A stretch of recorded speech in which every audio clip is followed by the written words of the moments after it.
At least 26 killed as Israel launches new airstrikes on Gaza. 7 arrested in Denmark, Netherlands, Germany over suspected terrorism plots.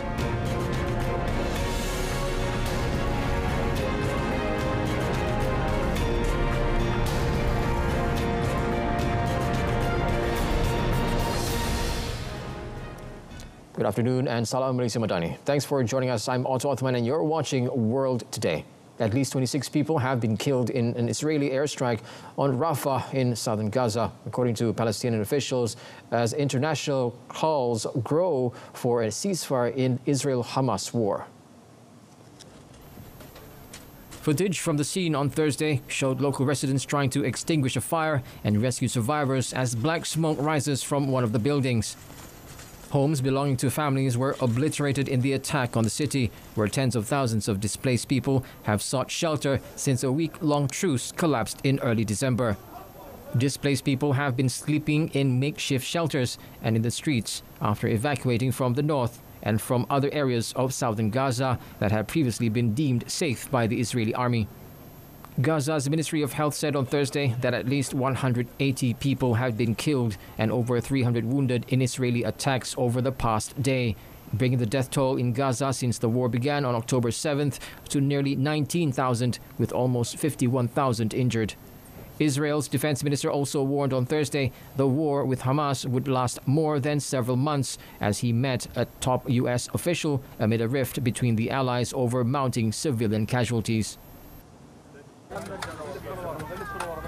Meanwhile, a senior United Nations official said on Thursday during a press briefing at UN headquarters in New York City that half of the population are starving in Gaza. Carl Skau, Deputy Executive Director of the UN World Food Programme, who visited Gaza over the weekend, said the program was able to deliver food during the 7-day pause, but that was not been possible since the fighting resumed.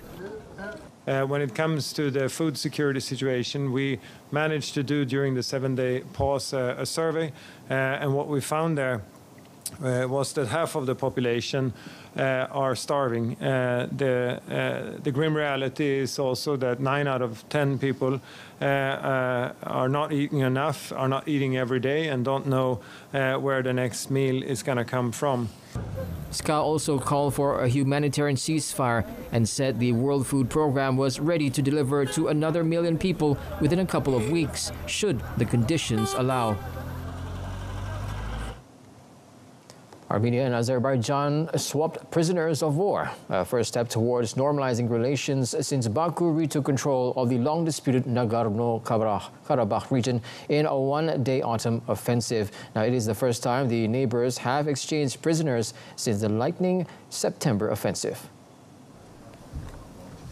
Azerbaijan's military operation ended almost 3 decades of Armenian separatist control of Karabakh, forcing tens of thousands of ethnic Armenians to flee. Peace talks mediated separately by the European Union, the United States and Russia have since stalled, despite both countries saying an agreement could be signed by the end of this year. Baku on Wednesday announced it had freed more than 24 Armenian soldiers, and the exchange took place at the Gazakh sector of the Azerbaijani-Armenian state border. Armenian Prime Minister Nikol Pashinyan published on his Facebook page a list of 32 freed Armenian servicemen. The exchange came after Baku and the Yerevan last week released a joint statement pledging to achieve a long-awaited peace in the region. The exchange was welcomed by all mediators of the conflict. The EU, the US, as well as regional powers, Turkey and Russia, praised the statement as a breakthrough. Finland will again shut its entire border with Russia to stop the inflow of asylum seekers, just hours after the Nordic nation relaxed a 2-week closure of all roads between the two countries.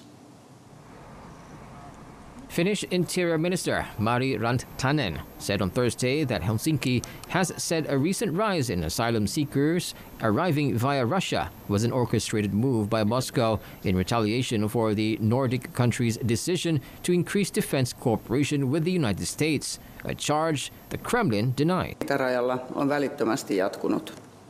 Maahantulijoiden määrä lisääntyi nopeasti ja ilmiö kiihtyi arvioitua nopeammin. Vaalimaan ja Niiralan rajanylityspaikkojen kautta Suomeen oli jo aamupäivän aikana saapunut useita kymmeniä henkilöitä. The Finnish border guard said arrivals stopped when Finland shut the border in late November, but resumed on Thursday when 2 of the 8 crossings were opened with some 36 people seeking asylum. The new border closure will begin on Friday and last for 1 month. In a letter published on Monday, the Council of Europe said it was concerned about the rights of refugees, asylum seekers and migrants following the temporary border closure and asked Finland to ensure it remained possible to seek protection. In another development, Russian President Vladimir Putin pledged victory in Ukraine on Thursday as he staged an upbeat press conference a week after announcing plans to stay in the Kremlin until at least 2030. Boasted by Kyiv's battled struggles and also war fatigue in the West, the 71-year-old looked relaxed as he brushed off nearly 2 years of international sanctions and reaffirmed his maximalist goals in Ukraine. Speaking during his first end year of media appearance since Russia shocked the world by sending troops into Ukraine in February 2022, Putin calmly said that he is sure victory belongs to him. Putin added that Russian forces were improving their position on almost the entire line of contact in Ukraine. His 4-hour appearance came at one of the lowest points for Kyiv in the conflict, which has claimed tens of thousands of lives and erased entire cities across Ukraine's south and east. Ukraine's summer counter-offensive petered out without making much progress, and its Western support is frying amid political wrangling in Washington and frictions within the European Union. Putin appeared to point to these, stressing that nearly 2 years of Western sanctions and international isolation had done little to hurt Russia's economy or morale. South Korea's military said on Thursday that it scrambled fighter jets as 2 Chinese and 4 Russian military planes entered its air defense zone, an area wider than the country's airspace. The Chinese and Russian planes entered and exited the Korean Air Defense Identification Zone in the East Sea, also known as the Sea of Japan, but there was no invasion of airspace. China's foreign ministry spokeswoman Mao Ning described the incident on Thursday as a routine flight activity. China and Russia are North Korea's traditional allies, and Washington warned last month that military ties between Pyongyang and Moscow were growing and dangerous. The United States has called on Beijing, the North's biggest economic benefactor, to restrain Pyongyang. U.S. National Security Advisor Jake Sullivan said last week that Washington and allies Seoul and Tokyo would stand up for stability across the Taiwan Strait, a sensitive waterway separating Taiwan from China. The 3 allies also reiterated their commitment to freedom of navigation in the disputed South China Sea. The presidents of Venezuela and Guyana met on Thursday in the Caribbean for talks that analysts say could de-escalate tensions but will do little to resolve the country's long-standing and now reheating territorial dispute. A video from the Venezuelan government showed its leader, Nicolas Maduro, and Guyana's Irfan Ali sitting down to discuss Caracas's claim on oil-rich Essequibo, which makes up more than 2/3 of neighboring Guyana. The meeting is taking place in St. Vincent and the Grenadines after months of escalating discord that has raised fears in the region of a potential conflict over the remote area of 160,000 square kilometers. Maduro's government held a controversial referendum on 3rd December in which 95% of voters supported declaring Venezuela the rightful owner of Essequibo. He has since started legal maneuvers to create a Venezuelan province in Essequibo and ordered the state oil company to issue licenses for extracting crude in the region, moves Ali branded as a grave threat to international peace and security. Ali also insisted that the dispute should be resolved at the International Court of Justice, whose jurisdiction is not recognized by the Venezuelan government.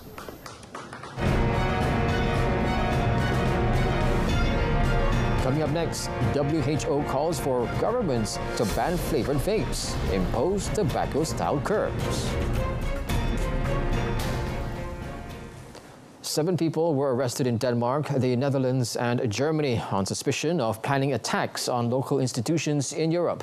Danish police said the arrests were made following a coordinated cross-border police effort. There is no word yet on what the suspects' motives were or whether they were related to militancy or to far-right groups. The Danish Security and Intelligence Service, PET, said in August that the threat towards Denmark had intensified after activists damaged several copies of the Quran over the summer.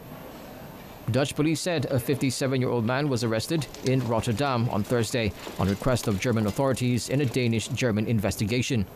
Danish police said raids were ongoing across the country and were carried out at an early stage of the investigation. Police said they would increase their public presence in coming days, in particular in Copenhagen and the nearby localities. Now, one of Hong Kong's most important cases to be tried under national security laws will kick off on Monday for former media tycoon and Democrat Jimmy Lai. The 76-year-old faces 3 charges under the city's sweeping national security law, including collusion with foreign forces, and faces possible life imprisonment. He also faces a charge under the British colonial-era sedition law. The trial comes as the city prepares to enact a new round of national security laws next year that will further tighten China's security grip with legislation to counter espionage and leakages with foreign entities. Lai founded the now defunct pro-democracy newspaper Apple Daily and was one of the most prominent Hong Kong critics of China's Communist Party leadership, including President Xi Jinping. Lai is already serving a 5-year and 9-month sentence for fraud for violating a lease contract for Apple Daily's headquarters. He pleaded not guilty to the charge. Security forces arrested scores of people in a crackdown on illegal mining on Thursday as President Cyril Ramaphosa said South Africa was tired of crime. Now, dozens of army and police searched shacks, detained suspects and seized mining equipment in the Seoul City settlement near Kagiso, west of Johannesburg. More than 70 people were held over 2 days in the area, which lies near disused gold mines, most of them undocumented migrants.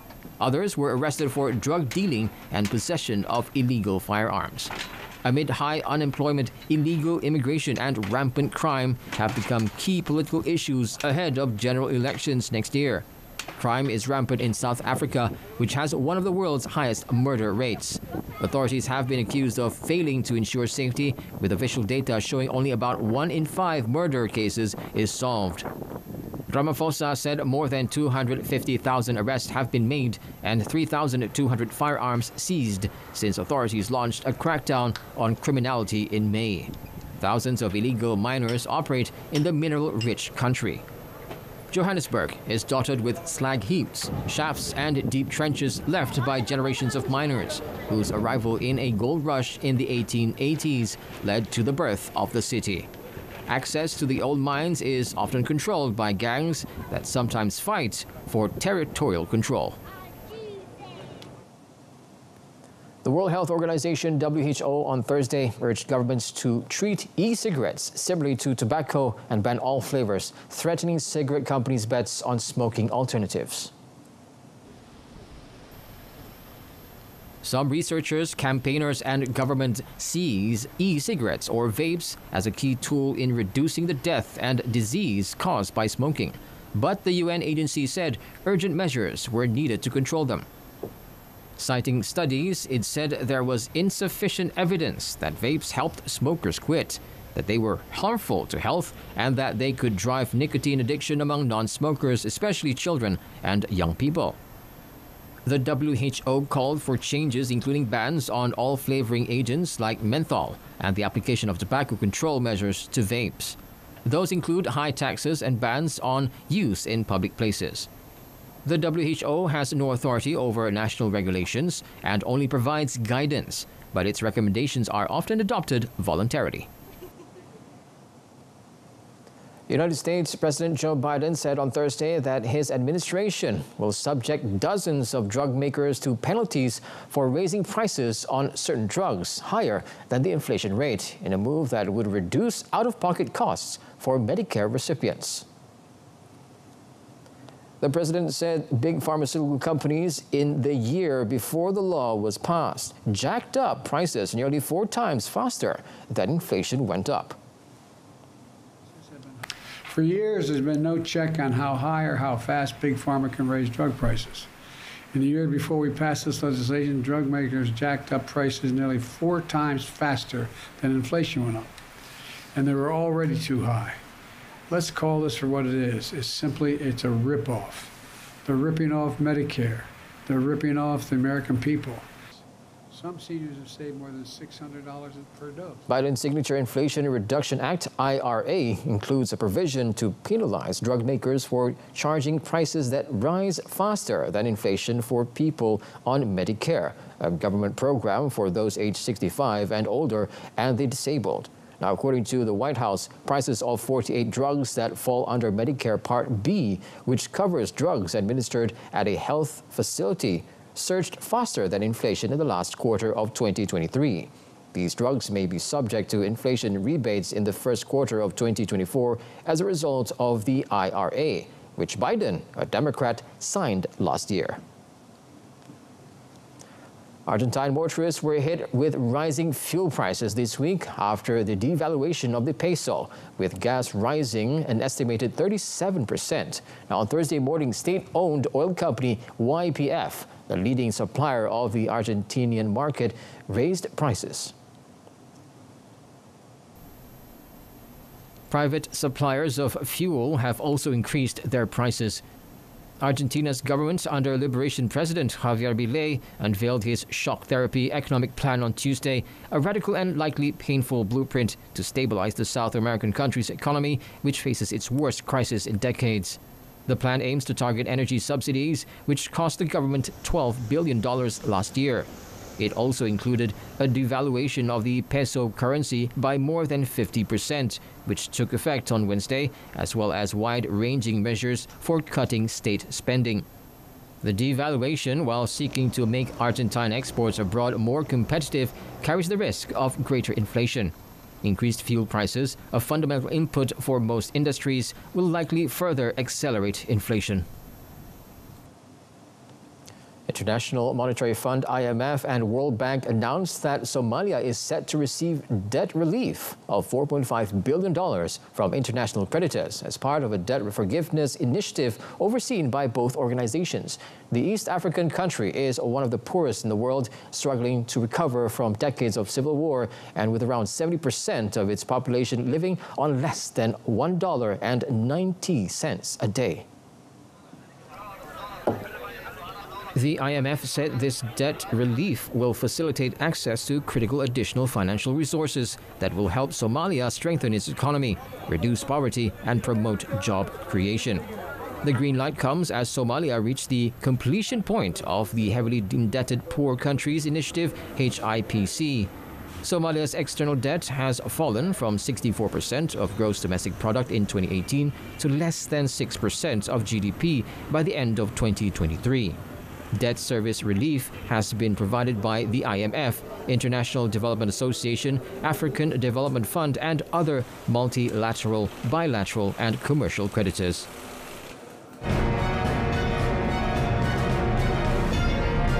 Coming up in sports, Messi heads star-studded list of finalists for FIFA Best Awards. Perlawanan bola sepak Liga Super 2023 memburu dominasi di puncak Liga. Perjuangan terus diledakkan dalam setiap pertembungan. Sabtu 16 Disember, Johor Darul Takzim bertemu Penang FC 5 petang di saluran OK dan saluran sukan RTM. Saksikan juga secara penstriman langsung di RTM Klik. Malaysia's hopes of making the quarterfinals were dashed after going down 2-0 to England in the round of 16 of the Men's World Team Squash Championship at the Mercury Arena in Tauranga, New Zealand yesterday. According to the official tournament website, England drew first blood when Patrick Rooney trounced 19-year-old Amishan Raj Chandaran 11-1, 11-3, 11-5. World number 5 and Egyptian-born Mohamed El Shorbagy sealed the winning point for England when he disposed of national number 2 Adine Indraki 11-6, 11-4, 11-8. Adine later admitted that they were no match for England. Squash Rackets Association of Malaysia coaching director Major S. Maniam acknowledged as much, saying the players made mistakes which affected their overall display. Despite the defeat, Maniam said the 29-year-old Adine deserved a pat on the back for a brave effort against El Shorbagy. Malaysia will play either Canada or Germany in the 9th to 16th classification match. Malaysia kicked off their Group A campaign with a 2-1 win over Ireland on Monday before losing 3-0 to defending champions Egypt the next day. In a standout performance in the Saudi Professional Football League, St Maximans led Al Ahly to an emphatic 4-0 win over Al-FAIHA early this morning. His contribution of 3 decisive assists was instrumental in securing victory for his team. St Maximans made an early impact in the 11th minute with a precise cross from the penalty area's edge, leading to a header from Firas Al-Buraikan.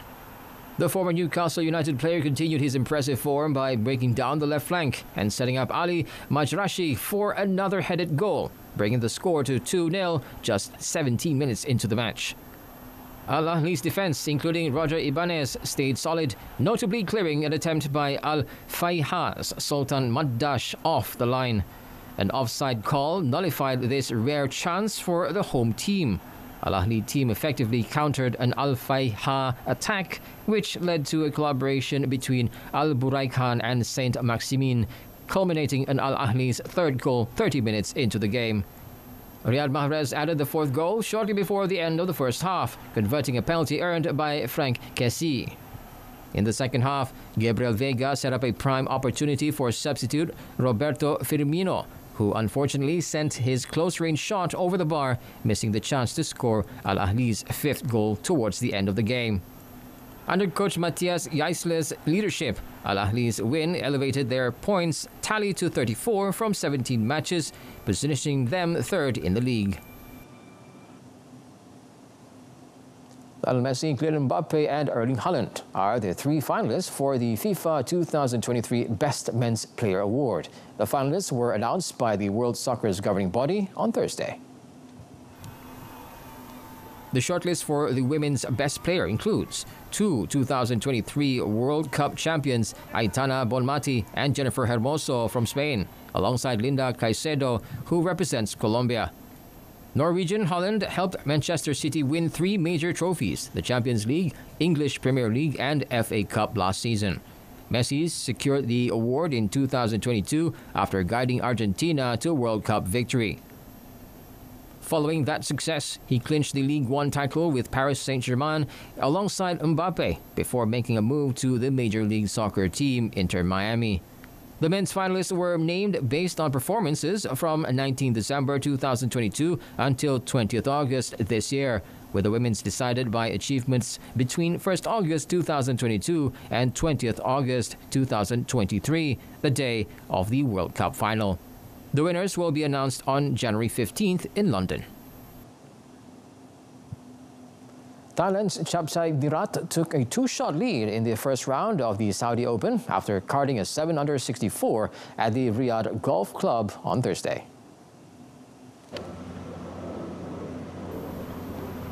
Starting on the back 9, Nirat registered 1 eagle and 7 birdies, offset by 2 bogeys, as the 40-year-old seeks his first Asian Tour title since 2014. According to Nirat, the wind was so strong, forcing him to keep his tee shot in the fairway. Nirat leads compatriot and amateur teen golfer Rajnanon Chantananuat and Mexico's Luis Carrera, who are tied at 5 under. Chantananawat, who had a blemish-free round, is only 16 years old and studies at Stanford. His father is also his caddy, and the pair embraced on the 18th green after he finished with 2 birdies. Chantananawat said he had not shot anything better than a 4-under in an Asian Tour event for quite some time. Therefore, he admitted that it was really refreshing to play good golf again. The Saudi Open, which has a $1 million prize fund, is the season-ending event on the Asian Tour. Japan's new head coach, Eddie Jones, stressed that he was not interviewed for the role before the World Cup, where he oversaw Australia's disastrous campaign, saying on Thursday that he did not feel any guilt about the process of his appointment. The Japan Rugby Football Unit announced the reappointment of Australian Jones as Jamie Joseph's replacement, ending weeks of speculation about a return to the role he had held from 2012 to 2015. Jones quit as Australia head coach at the end of October after the Wallabies' worst World Cup campaign, where the twice champions crashed out at the pool stage, having repeatedly denied media reports that he had been interviewed by Japan. Jones, who took charge of Australia for his second stint in January, but left the Wallabies with 2 wins and 7 losses in 2023, was asked if he needed to apologize to the country's fans, but said he had given them everything. Jones, who will start his second stint as Japan head coach on January 1st, said he hoped to help the Brave Blossoms maximize their potential after they reached the World Cup quarterfinals on home soil in 2019 before a pool stage exit in France this year. Siren amaran awal banjir ialah sistem pengesan kenaikan aras air secara automatik. Sistem ini dilengkapi dengan pembesar suara akustik, sistem pemantauan bersepadu dan menggunakan sistem solar sepenuhnya. Selain itu, ia juga berupaya memberi arahan daripada Pusat Kawalan Program Ramalan dan Amaran Banjir Negara ke stesen siren dengan kaedah voice activation. Keupayaan bunyi siren ini boleh menjangkaui 1 hingga 2 km bergantung kepada keadaan topografi setempat. Terdapat 2 jenis siren. Pertama, bunyi siren amaran.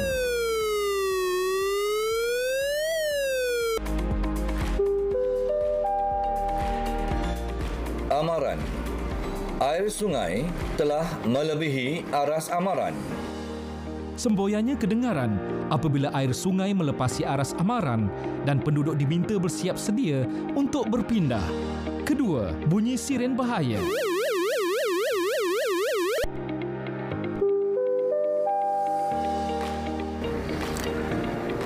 Bahaya. Air sungai telah melebihi aras bahaya. Ia diaktifkan setelah air sungai melepasi aras bahaya dan penduduk diminta untuk berpindah serta-merta. Sistem siren amaran awal banjir memberi manfaat kepada masyarakat bersiap siaga menghadapi bencana banjir. Well, that concludes today's edition of World Today. In our top story, at least 26 killed as Israel launches new airstrikes on Gaza. Till then, I'm Otto Othman. From the river to the sea, Palestine will be free. Thanks for watching.